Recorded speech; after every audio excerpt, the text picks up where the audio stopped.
자, 인도 대승불교의 2대 주류는 중관파하고 유식파라고 하는 거고, 그 전에 저런 학파들이 만들어지기 전에, 아까 경전들이 만들어지는 거는 기원 전후까지 올라가는 거고요. 그 다음에 이제 대승의 어떤 태양이 떴다라고 하는 거죠. 해가 지지 않는, 영국을 해가 지지 않는 제국이라고 말하는 것처럼 대승불교에서도, 한때 이제 엄청나게 날리던 분들이 있어요. 그게 4명의 태양이라고 불리는 분이거든요. 그래서 동쪽에 마명, 동쪽에 마명, 그 다음에 서쪽에 용수, 남쪽에 제바, 북쪽에 동수라고 하는 이 4분이 날렸다는 겁니다. 날렸다는 겁니다. 용수하고 제바는 나중에 중관파 이렇게 해서 스승과 제자라고 하는 거를 뭐 다 아시는 거고, 그 다음에 마명이라고 하는 거는 뭐 불소행찬, 음유시인이라고 하죠. 음유시인이라고 하죠. 그래서 어떻게 보면 우리 같은 사람들이 이런 마명과입니다. 이렇게 떠돌아다니면서 쉽게 사람들이 알아들을 수 있는 이야기들을 막 해주는 거죠. 그래서 노래도 하고, 그러니까 조선시대 때 뭐 판소리 길에서 그냥 하는 거예요. 길에서 안 그러면 속강이라고 하는 것도 있습니다. 속강이라고 하는 거는 이제 사람들이 쉽게 알아들을 수 있도록 막 이렇게 얘기해 주는 거죠. 그러니까 막 골치 아픈 얘기를 하는 거 아니고 재밌는 이야기들을 막 섞어가지고 이렇게 감동적으로 이끌어가는 거죠. 그래서 마명의 불소행찬, 부타차리타라고 하는 부처님 전기가 가장 유명하고, 대승장엄경론 뭐 이런 것도 유명하죠. 근데 뭐 마명권이 잘 모릅니다. 동수거라고 나오는 경우도 있고, 이 동수라고 하는 사람은 서북인도, 그러니까는 간다라 쪽, 지금의 파키스탄, 그 다음에 그 위쪽에 가면 아프가니스탄 쪽 분이에요. 그런 쪽 분이고, 아쇼카 왕이 저 어른을 모시려고 그쪽 전쟁을 해서 저 어른을 모시고 왔다라고 하는 말이 있을 정도로 그 당시에는 날리던 분입니다. 지금은 뭐 제대로 된 책도 남아있지 않은 뭐 이렇게 조금 잊혀진 인물이고, 그 다음에 용수제바는 이렇게. 그래서 이 4분을 대승불교가 딱 시작할 어디든 마찬가지입니다. 새로 시작해서 한 100여 년, 100에서 한 200년 사이에 인물들이 확 나오면 그 집단이 크게 번성하는 거예요. 크게 번성하는 거예요. 그런데 이때 이제 이런 분들이 나오고, 약간 시대가 지나서 나오는 분은 이분들이고, 무착세친, 뭐 유명하죠. 다 유명한 분들. 우리가 다 불교 관련해서 한두 번씩 들어보신 분, 아마 동수만 처음 들어봤지 싶어요. 이걸 현장의 대당서에게는 4개의 태양이다. 동서남북에 떠오른 4개의 태양이다. 진짜 대승불교 시작의 황금기죠. 황금기. 경전이 먼저 만들어지고, 그것들을 어떻게 재해석하면서 한 단계 더 끌어올릴 수 있을까에 대해서 얘기하는 거고, 탁실라라고 하는 지역, 간다라 지역이 지금은 별 볼 일이 없는데요. 아프가니스탄, 무슨 파키스탄 쪽이 별 볼 일이 없는데, 실크로드가 있을 때는요, 굉장히 중요한 거예요. 굉장히 중요한 거예요. 그래서 아쇼카 왕이 인도를 정복할 때도 인도가 이렇게 있으면 이쪽은 이렇게 먹었죠. 이쪽에 해당하는 겁니다. 이쪽을 먹었느냐? 이쪽 안 먹었습니다. 이쪽은 그냥 이렇게 끝나죠. 이쪽은 뭐 크게 안 가면, 이쪽에서 조금만 더 가면 이제 미얀마가 나오는데, 왜 이쪽으로는 안 가고 이쪽으로는 갈까요? 중국도 마찬가지예요. 당나라가 수나라가 고구려 깰래다가 지가 때렸다가 못 깨고 그 데미지로 수나라가 망했잖아요. 고수전쟁에서 망했잖아요. 결국. 그리고 결국 당나라가 고구려를 깨잖아요. 고구려를 깨는데 그 다음에 행동하는 걸 보면 고구려를 지배하느냐? 지배하지 않습니다. 그냥 포로들 잡아가지고 그냥 가죠. 백제하고 고구려에서 포로 잡아서 그냥 가죠. 왜 지배하지 않을까? 그러니까 그렇게 당나라가 그렇게 힘을 들여서 정벌을 했음에도 불구하고 뭐 지배력을 발휘하지 않으니까 그 다음에 대조영에 발해가 들어서잖아요. 당이 있었으면 발해가 들어설 수 있었을까요? 당이 지금 미국보다 훨씬 강력한 겁니다. 로마보다 강한 게 당이에요. 그렇게 생각해 보면 왜 쟤네는 그렇게 힘들어서 깨고 빠졌을까? 돈이 안 돼요. 돈이 안 돼. 왜? 지배 비용보다, 통치 비용보다 조세로 걷는 비용이 훨씬 작습니다. 땅은 넓고 사람은 잘 안 살죠. 그러니까 그냥 인구만 빼서 노동력만 빼서 그냥 데려가는 정도로 해서 끝내버리는 거예요. 그런데 중국이 포기하지 않는 지역이 있어요. 중국도 서쪽을 포기하지 않아요. 지금 서역 지역이라고 하는 실크로드. 왜? 돈이 돼요, 거기는. 돈이 돼. 인도도 마찬가지입니다. 이쪽 미얀마 쪽으로 인도가 계속 다가갔으면 중국과 연결됩니다. 지도상에서 이렇게 생각해 보세요. 그럼 중국과 연결됩니다. 그러면 중국과 인도가 직접적으로 이렇게 교력이 되면 뭔가 큰 사건이 벌어졌을 것 같지 않아요? 그래서 저건 돈이 안 됩니다. 그래서 미얀마 사람들이 이제 사람들을 속이는 대표적인 게 있죠. 미얀마의 쉐다곤 파고다. 거기 미얀마 가보시면 그렇게 미얀마 사람들, 그 모든 책에도 그렇게 나옵니다. 그게 이제 부처님께서 처음으로 깨달음을 얻고, 삼보가 성립되기 전이에요. 오비국 제도하기 전 얘기입니다. 거기서 제위팔이라는 두 명의 상인을 만나게 되고 그분들이 우리 상단을 수호할 수 있는 어떤 거를 하나 주시면 굉장히 감사하겠습니다. 라고 하니까 거기서 이제 부처님께서 바루공양해서 이제 사천왕한테 바루를 받고 뭐 스토리는 그렇게 되는 거예요. 이제 복잡하니까 그냥 넘어가고 그래서 부처님께서 머리카락을 주셨다는 얘기잖아요. 그걸 가지고 미얀마에 처음으로 세운 탑이 쉐다곤 파고다. 탑 진짜 크죠. 가서 탑돌이 3번 하려면 다리가 아파. 뭔 놈의 탑이. 우리나라 탑은 탑돌이 하기 참 좋아. 금방 돌아. 그런 큰 탑에 가서 돌려면 하하 이거 참 깝깝하다. 게다가 날 덥지. 그 다음에 탑에 또 모자 쓰고 돌 수는 없잖아요. 모자 이게 얼굴에 버섯 많이 생기겠다. 저승꽃이 피는구나. 이러면서 돌고 있잖아요. 그런데 그게 다 알고 보면 구라입니다. 왜? 인도는 이쪽으로 무역하지 이쪽으로 무역하지 않았습니다. 인도는 로마 쪽하고 무역을 하는 거예요. 서쪽으로. 히랍, 로마 쪽으로. 그래서 현장 스님께서 분명히 말씀을 하셨어요. 내가 그 탑을 봤다. 그 최초 제위파리가 모셨다는 그 탑을 돌아가서 탑을 만들었다고 되어 있거든요. 그 탑을 내가 봤다. 그게 어디냐? 이쪽 바르라고 하는 지역입니다. 지금으로 얘기하면 우즈베키스탄 쪽입니다. 우즈베키스탄 쪽. 기록을 아예 남겨놓고 있어요. 이게 제이파리 탑. 정반대죠. 구라도 겁나 센 구라를 미얀마에 쳤다는 걸 알 수 있죠. 왜 쳤을까요? 똑같은 얘기를 하고 싶은 거죠. 부처님의 첫 가르침의 향기가 머문 곳이야말로 미얀마다. 그래서 미얀마는 정통성이 있다. 아까 신라도 그런 얘기 했었다 그랬잖아요. 우리는 석가모니 부처님은 아니지만 가섭 부처님이 계시던 데야. 그러니까 각 불교 시제에는 각 나라마다 이런 게 있어요. 그런데 이제 미얀마 같은 데 가면 당신네들은 또 그런 얘기를 하죠. 그러면 이제 한국 불자들이나 이런 분들이 가면 그래요? 그러면서 또 감동을 해서 옵니다. 한번 찾아보면 될 건데 우리께 아까 그 경주에 가섭 부처님 계셨었대. 거기서 부처님께서 참선하시던 자리가 있었다네. 이런 얘기하면 이런 눈빛으로 보고 걔네가 구라칠 때는 그래요? 그러면 탑도리를 해야지. 이렇게 나온다니까. 똑같은 레벨의 구라입니다. 똑같은 레벨. 이만큼의 확률도 없는 구라.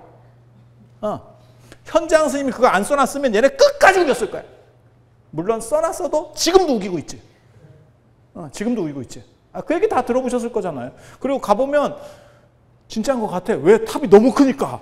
그리고 가면 뭐 금이 얼마가 들어갔다는 둥, 뭐 거기에 뭐 루비가 막 박혀 있고 다이아몬드가 저게 없으면 저렇게까지 안 했을 건데 막 이런 생각이 막 들지. 거기만 있는 거 아니에요.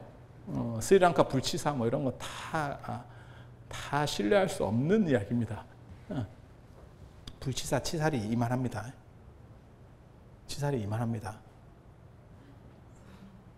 사람 치아가 이만하기 위해서는 어떤 일이 벌어져야 될까? 부처님이 나중에 부처님이 이제 신격화되면서 불전이 발달하고 부처님 전기가 발달하면 신격화되면서 부처님이 일장육척키를 가졌다라는 쪽으로다가 이야기가 전개가 돼요. 그러니까 뭐 생각하시면 되냐면 지금 우리가 볼 수 있는 불상 중에 일장육척이 어디 생각하시면 되냐면 금산사 미륵전, 미륵불상. 크죠? 그 정도가 되니까 치아가 당연히 이만해져. 이 얘기는 뭐예요?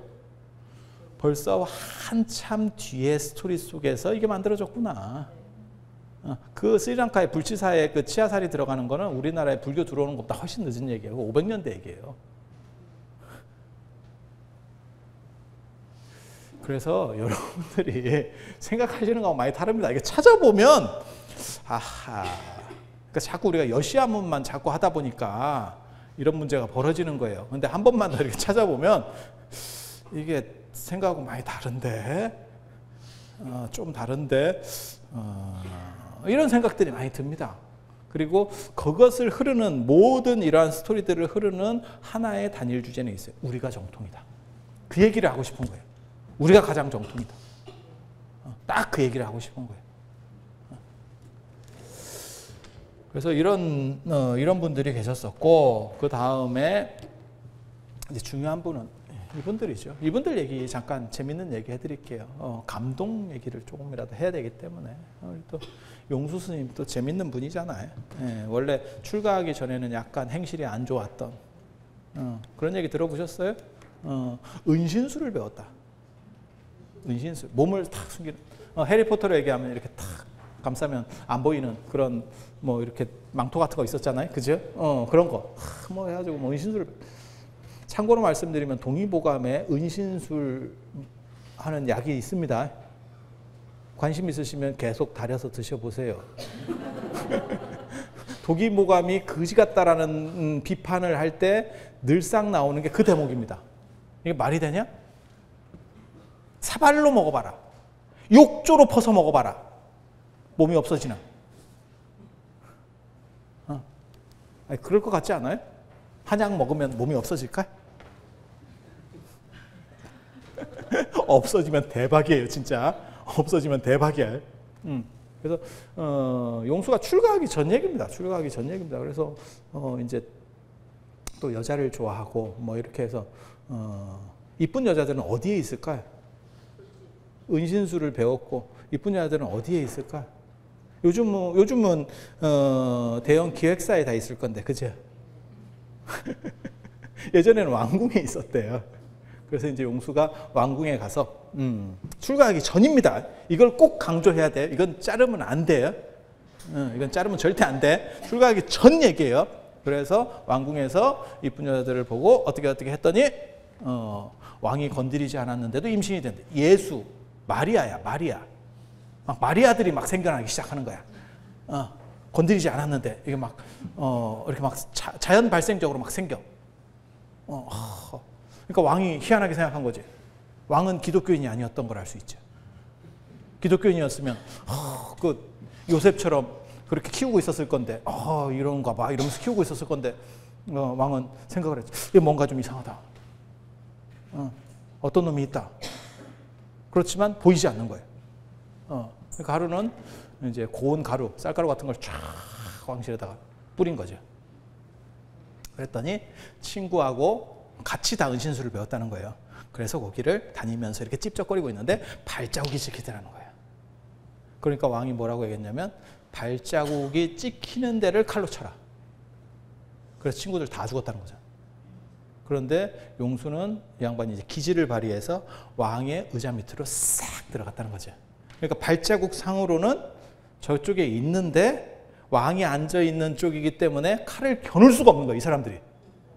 보디가드들이. 저게 겨누면 내가 죽을 것 같은데? 자, 여러분은 어떻게 생각하세요? 저걸 죽여야 되나? 그냥 살려주고 나도 살까? 겨누면 끝이에요. 겨누면 끝. 어차피 뭐 내 여자도 아닌데.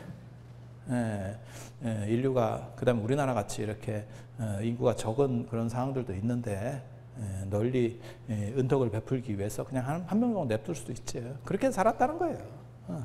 그렇게 해서 용수만 딱 살고 나머지는 다 죽고. 구마라주의 번역한 용수 전기에 나오는 얘기입니다. 제가 뭐 지어내는 얘기 아니고요. 그렇게 해서 하고 나서 이제 깊은 회의에 든 거지. 이런 게 인생인가? 이건 내가 잘못한 것 같은데? 이러면서 불교로 이제 전향을 하게 되는 거고.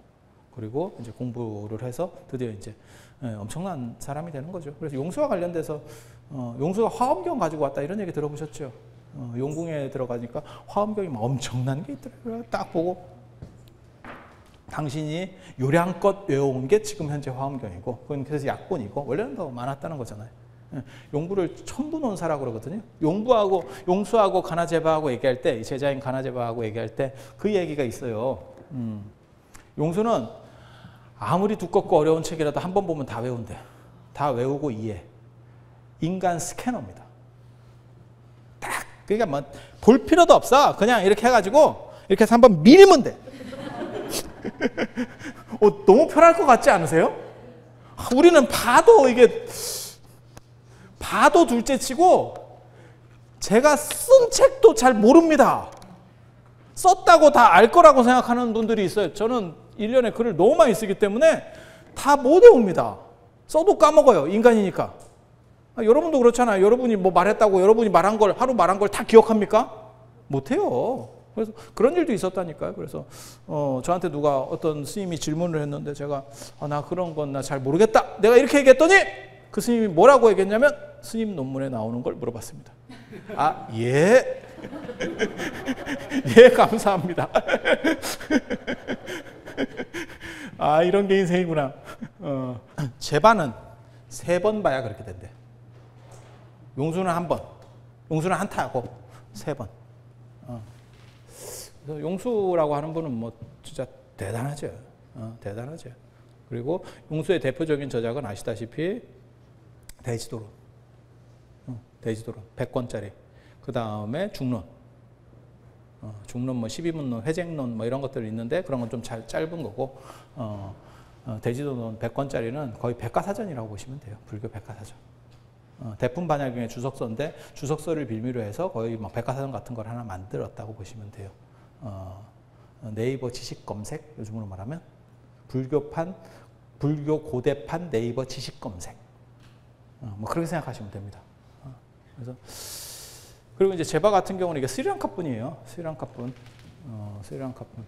그래서 제바가 눈이 한쪽이 없어요. 그래서 외눈 도간 제바, 눈 한쪽이 안 좋다는 거예요.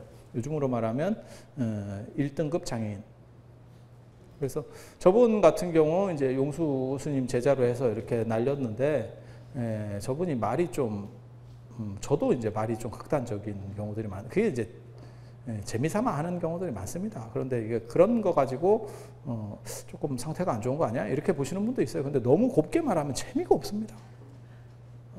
근데 제바 스님이 말이 되게 쎘는가 봐. 그리고 논쟁을 붙으면 저 양반이 이기는데 잔인하게 이겨요. 뭔 얘기냐면 쥐도 이게 도망갈 구멍을 보면서 이렇게 몰아가야 되는데 너무 극단적으로 몰면 사람이 가오가 무너져서 사람이 이게 살 수가 없다고. 대중 앞에서 논쟁이 붙었는데 한마디도 못하게 얼굴 시뻘게 만들어. 그러면 이 사람이 어떻게 되냐면 저도 승복을 하는 게 아니고 도끼를 품지. 그런 스타일들이 있어요. 대표적으로 유명한 분이 소크라테스. 그런 식으로 해가지고 뒤에서 진놈들이 이렇게 모여가지고 야 저건 안 되겠어 뭐 이래가지고 해갖고 보약 보내줬잖아. 딱 보약이 도착하셨습니다. 이렇다 보약 공짜는 양잿물도 먹는다. 완샷 하고 죽었잖아. 굉장히 재밌는 사건이에요. 왜 소크라테스 제자들이 도망가라 그랬거든. 그걸 미리 알고 거기 이제 제자들 중에서 잘 나가는 사람들이 있으니 정보를 미리 알고 선생님 위험하니까 옮기시죠. 그랬더니 나는 그렇게 하지 않는다 라고 하면서 그냥 마시고 죽었죠. 그리고 더 재밌는 거는 소크라테스 제자가 플라톤이잖아요. 플라톤 제자가 아리스토텔레스거든. 아리스토텔레스도 죽을 뻔합니다. 나중에 죽을 뻔합니다. 그때 아리스토텔레스는 어떻게 하는 거냐면 도망을 갑니다. 소크라테스하고 다릅니다. 선택 방식이 다릅니다.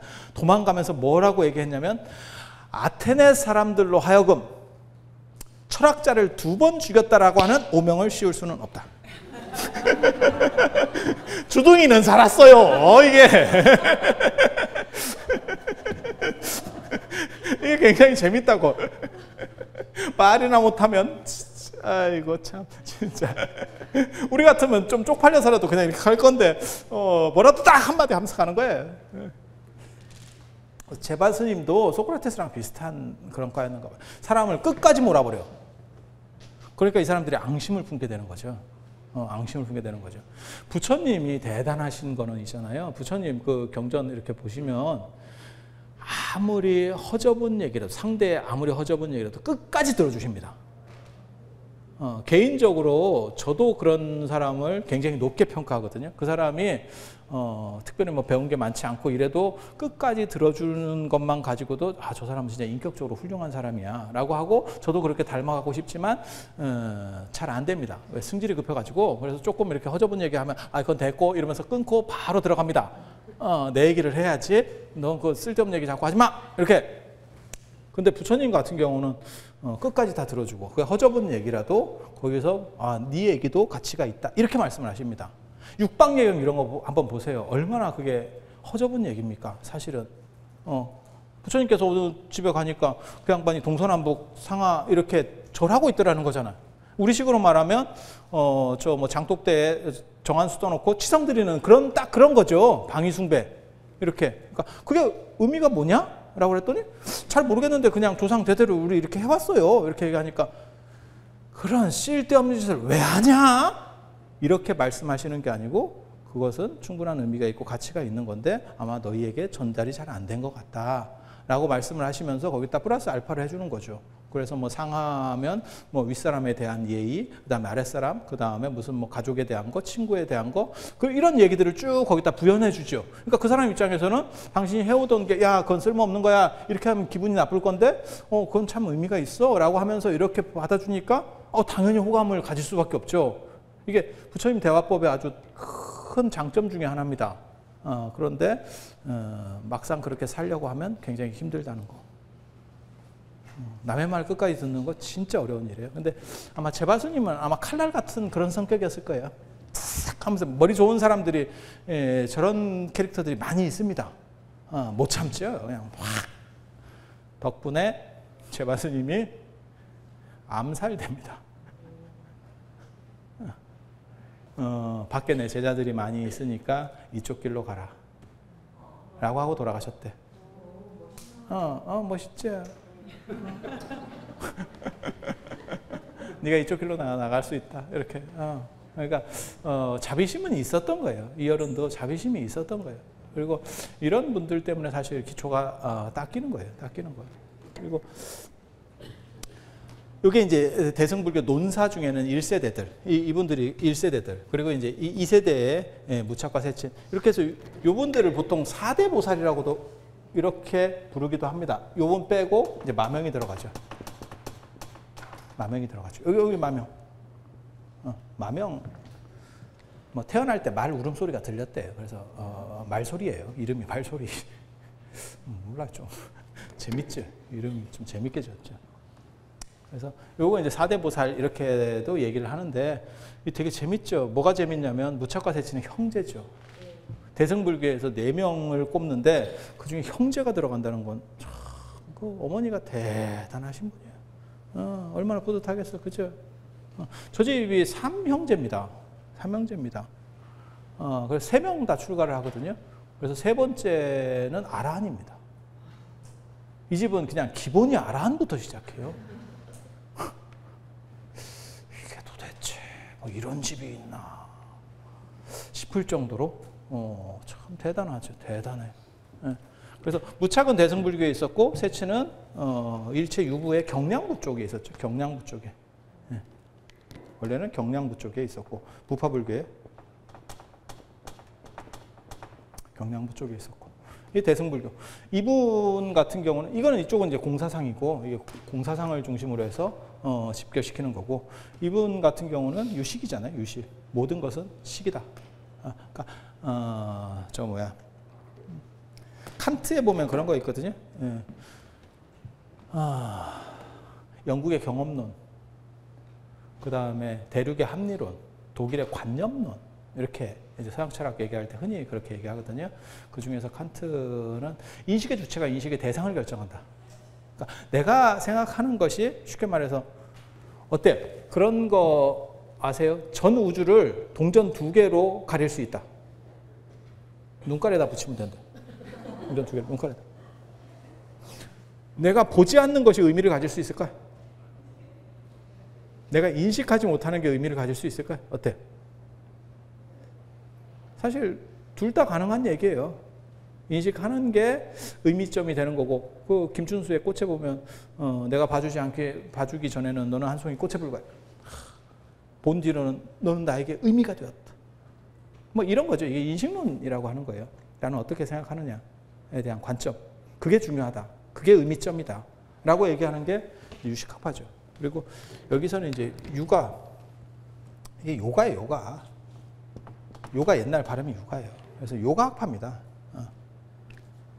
요가가 우리나라에는 이렇게 다리 꼬는 요가로 들어와 있지만 실제로는 아시다시피 정신 수행이잖아요. 요가학파가 정신 수행이잖아요. 그런데 정신 수행만 하다 보니까 이제 인간이라고 하는 거는 동물이니까 몸을 써야 되잖아요. 근데 너무 안저만 있거나 뭐 정신적인 집중만 하고 있으면, 그러니까 선원 스님들도 이렇게 포행하고 뭐 산행도 하고 이렇게 하시는 것도 내나 그런 거잖아요. 그래서 몸을 풀어주는 거, 그래서 그게 같이 발전하는 거죠. 그래서 요가 안에 두 종류가 있는 거죠. 몸을 푸는 거, 뭐 하타 요가 같은 거, 그 다음에 정신적으로 하는 거, 라자 요가 같은 거, 뭐 이렇게. 근데 핵심은 아무튼 정신적인 부분이 핵심이죠. 그리고 선종에서도 달마대사가 뭐 역근경을 가지고 왔다. 무협지 보면 달마 역근경, 역근세수경 뭐 이렇게 해갖고 최상의 무공으로 나오는 것들 실제 할까요? 그런 생각 안 해보셨어요? 지금 비구니 스님들이 많이 계셔서 무협지 잘 모르시나? 그런데 보면 맨날 그 최상승 무공으로 나오는데 그 있습니다. 달마대사가 갖고 온 건지는 뭐 그건 증명할 수는 없고, 아무튼 역근경이라는 책이 있어요. 그런데 보면 뭐 별을 본다, 뭐 검을 뽑는다, 이렇게 칼 같이 이렇게 뭐 이런 복원체조 비슷한 겁니다. 복원체조 같은 그런 스타일로 지금 전해지고 있습니다. 그러니까 몸 푸는 거예요. 한마디로 말해서 몸 푸는 거. 그래서 요가의 두 종류가 있고, 우리나라는 대부분 요가하면 일단 꼬는 걸 중심으로 하는 거고, 서양에서 요가는 정신적인 부분이 더 비중을 많이 차지하죠. 서양 같아도 요가가 들어간 지 상당히 오래됐기 때문에. 그래서 이 요가가 정신적 요가라고 하는 걸 의미하죠. 그리고 그러한 방식으로 해서 일체는 인식 중심이다 라고 하는 게 이제 유식파. 그래서 백유경에 보면 재밌는 얘기 있는데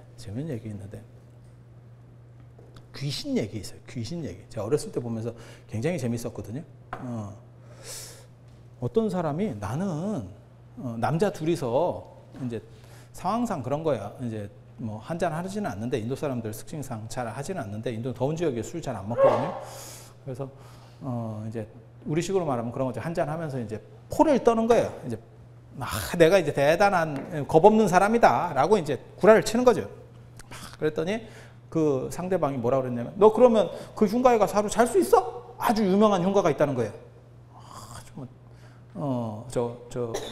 뭐지? 곤지암인가? 그 영화 뭐 있었잖아요. 그런 것처럼 뭐 이렇게 거기 가서 하루 잘 수 있어?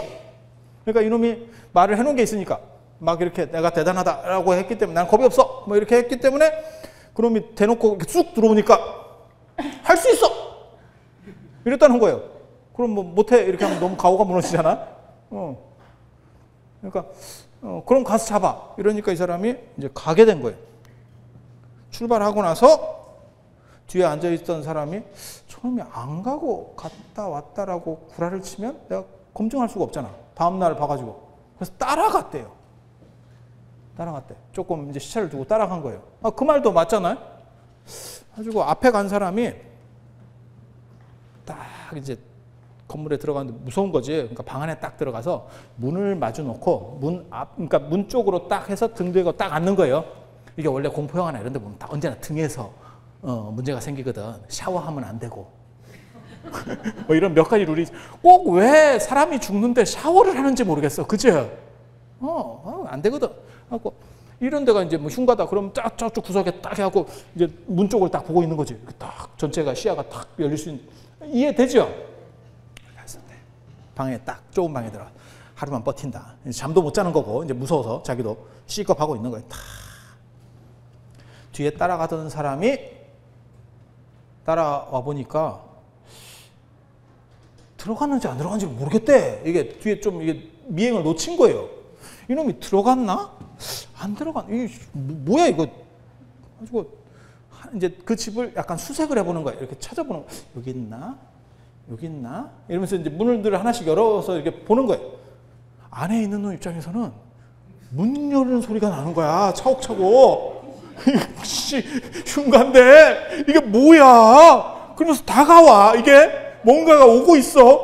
뭐 고질라 같은 게 이게 뭐야 이게? C급 하는 거지. 아니나 다를까 이쪽 문을 열려고 하는 이 힘이 그러니까 안에 있다가 바로 튀나가지고 그걸 힘으로 막았다는 거예요. 못 들어오게. 밖에 사람 입장에서는 이렇게 차곡차곡 열다가 이걸 문을 열려고 하는데 안에서 힘이 생겨. 그러니까 귀신이 미는갑다 싶어가지고 그걸 밀었대. 이놈은 귀신이 서로 밀고 있는 거예요. 서로 찍싸게 밤새도록. 그리고 나서 아침이 되니까 귀신은 없고 자기 두 사람만 있었대. 이게 굉장히 재밌는 얘기거든요. 굉장히 재밌는 얘기예요. 뭐가 재밌냐면 귀신은 없다라고 하는 거잖아요. 그런데 그 안에 있던 사람이나 밖에 있던 사람 중에 한 사람이 심장이 약했어. 원래 내가 구심을 먹어야 되는데 구심을 안 먹었네. 이런 상황에서 그 상황을 당해서 죽어버렸어. 놀래서. 그래갖고 놀래서 죽어버렸어. 그 사람이 귀신 때문에 죽었어요? 사람 때문에 죽었어요? 사람 때문에 죽었어요? 염라대왕한테 갔어. 죽어서 그 사람이. 스토리를 또 이어봐. 그냥. 야, 너 왜 죽었어? 염라대왕이 그렇게 물어보면 이정재가 그렇게 물어봤어. 야, 너 왜 죽었어? 신과 함께야. 귀신 때문에 C급해서 죽었어. 걔가 그렇게 얘기하지 않았을까? 내 친구가 문 미는 거 보고 놀라서 죽었어요. 이렇게는 안 했겠지. 그러면 귀신은 존재하는 건가? 존재하지 않는 건가?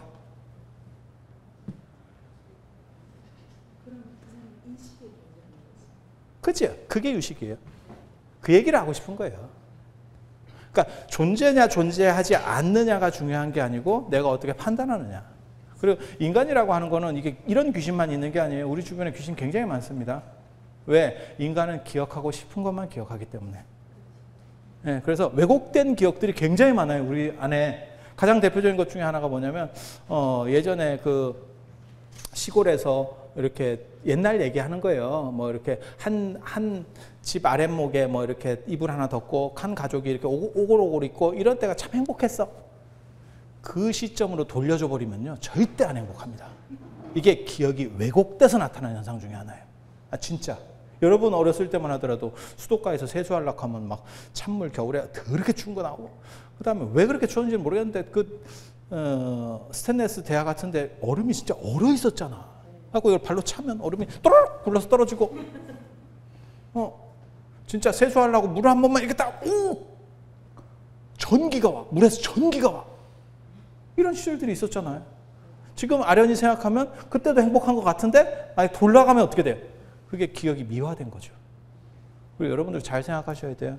지금 여러분들이 기억하고 있는 것들이 실제로 존재했는지도 잘 몰라요. 왜? 인간은 과거를 기억하는 게 아니고 과거라고 생각하는 현재의 기억을 가지고 있기 때문에. 이건 굉장히 재밌는 얘기입니다. 그러니까 여러분이 아침에 뭘 먹었고 어떤 행동을 했고 어저께 저한테 뭐 이런 수업 얘기를 들었고 그게 다 조작됐을 수도 있어요. 여러분이 지금 꿈속으로 들어왔을 수도 있어. 꿈에 지금 꿈속으로 내가 이렇게 한 발 딱 들어온 상황에서도 어제 기억이 납니다. 그럼 그건 진짜예요? 가짜예요? 이런 게 유식이에요. 모든 것은 식만 존재한다. 매트릭스 생각하시면 돼요. 그런 거예요. 내가 그런 거. 그리고 여러분 기억이 조작되어 있다면 제가 외계인이어가지고 여러분 머릿속에 주사를 놔서 옛날 다크시티라는 영화에 실제로 그런 게 있었어요. 주사를 놔서 기억을 왜곡시켜버려요. 그러면 그 사람은 왜곡된 기억의 다음 단계만을 할 수 있어요. 내가 왜곡됐다는 생각 자체를 못하는 거죠.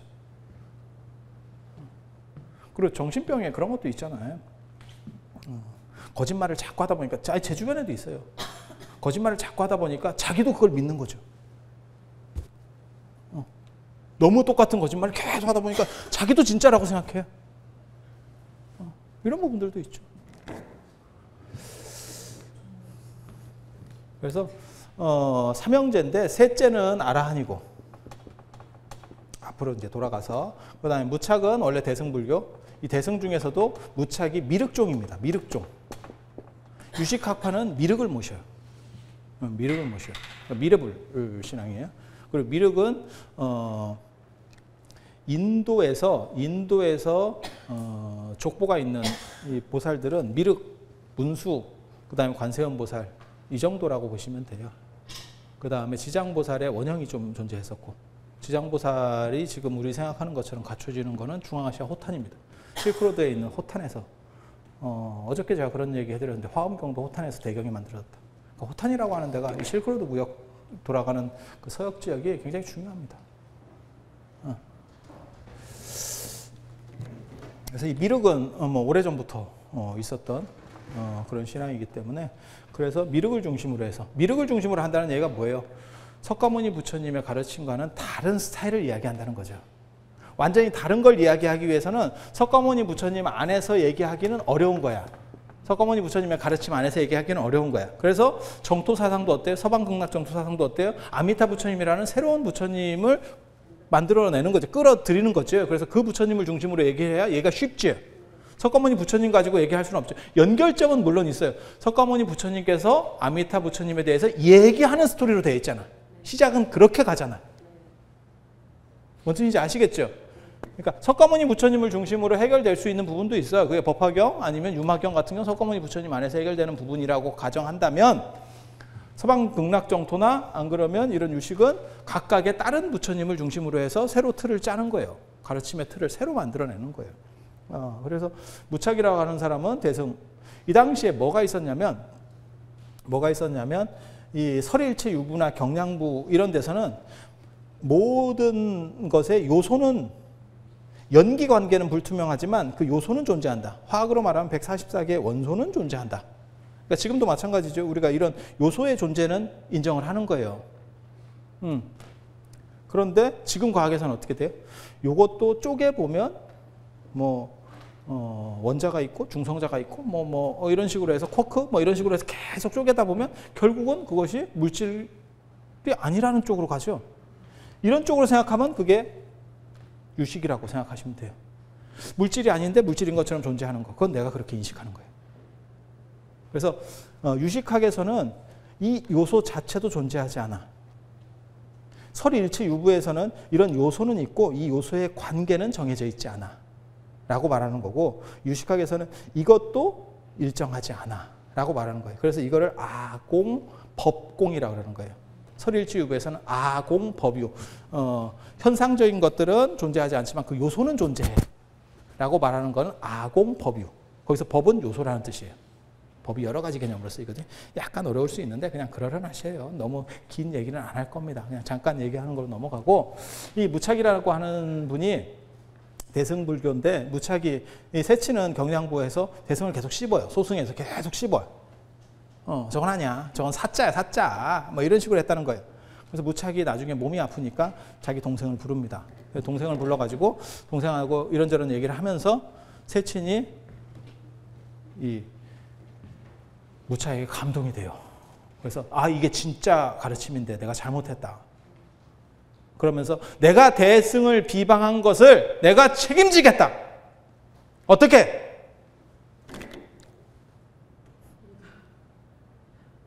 잘라. 내가 입으로 구업을 지었기 때문에 자르겠다. 그랬더니 형인 무착이 잠깐 그 입으로 대승을 현양해라.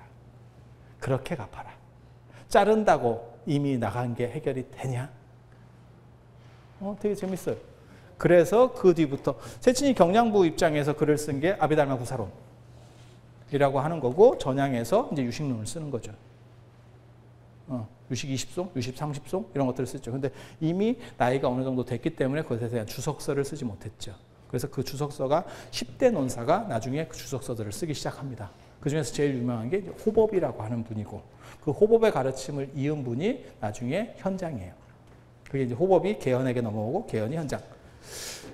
세친이 나이가 들어서 이러고 있을 때 이 경량부 입장에서 쓴 게 아비달마 구사론입니다. 구사론 유명하잖아요. 그죠? 아비달마 코샤 굉장히 유명하잖아. 근데 설일체 유부의 입장에서 저 구사론이 마음에 안 드는 거예요. 그래서 그거에 대해서 구사박론이라는 걸 쓴 사람이 있습니다. 구사박론. 구사박론. 구사론을 논박하겠다. 구사박론. 그게 중현이라고 하는 사람. 중현. 굉장히 대단한 사람입니다. 세친보다 나이가 어린 사람이고 굉장히 대단한 사람입니다. 중현이 사실 이 네 분 중에서도 둘로 압축해라 그러면 용수세친이 어떻게 보면 태산북도 같은 양대 산맥이잖아요. 중현이 세친한테 뭐라 그랬냐면 우리 한판 뜹시다. 이렇게 했어요. 중현도 진짜 대단한 사람이에요. 우리 한판 논쟁합시다. 누가 센지 가립시다. 이렇게 나와요. 세친이 어떻게 했는지 아세요? 도망갑니다.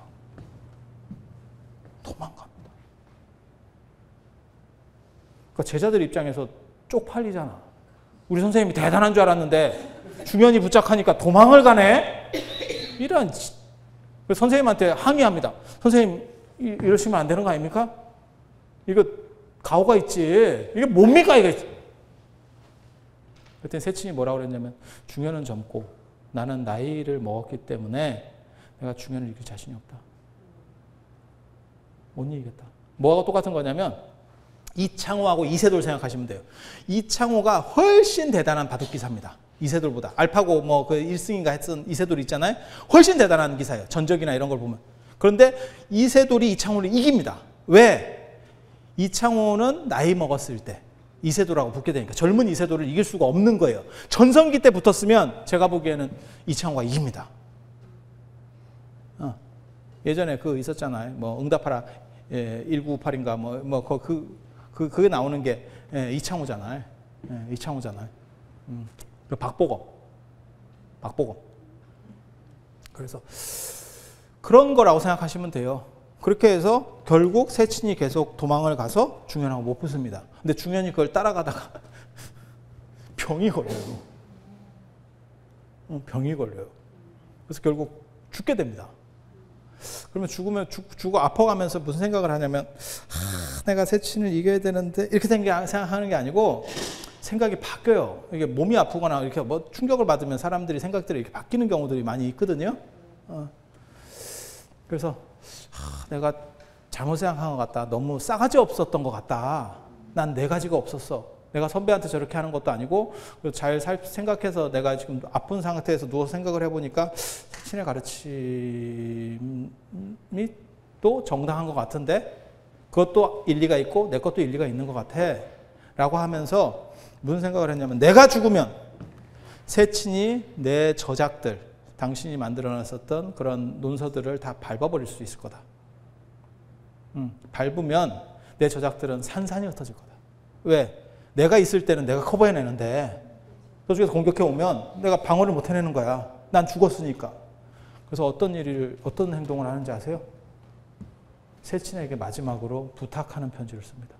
내가 죽더라도 내 글을 남겨달라.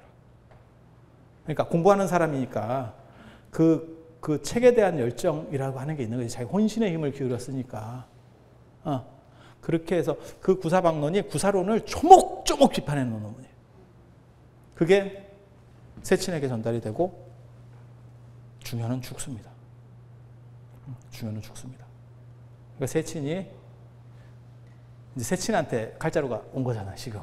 내가 저거 쓰레기야? 이렇게 싹 날릴 수도 있고 이제 상황이 또 반전된 거예요. 세친이 뭐라고 그랬냐면 제자들한테 중현의 가르침도 훌륭하다. 저것을 보존할 가치가 충분하다. 라고 해서 세친이 그걸 보호해줘요. 내가 깨닫지 못했다는 그 자체에 집중했을 때 사람은 발전한다. 근데 저도 나이가 먹으면서 이제 그런 문제에 봉착하는데요. 가오가 무너질까봐 함부로 잘 못하는 거예요. 물어보고 싶어. 그래도 체면이 있는데 굳이 이런 거 물어보게 되겠어? 근데 학생이라고 하는 부분에 대해서 생각을 한번 해봐야 돼요. 예전에 우리가 위패 쓸 때 관직이 없는 사람 전부 학생이라고 쓰거든요. 학생부군 신이 뭐 이런 거 있잖아요. 그죠? 근데 그 학인의 자세야말로 진정한 수행자의 자세가 아닌가라는 생각을 해봅니다. 자, 감사합니다.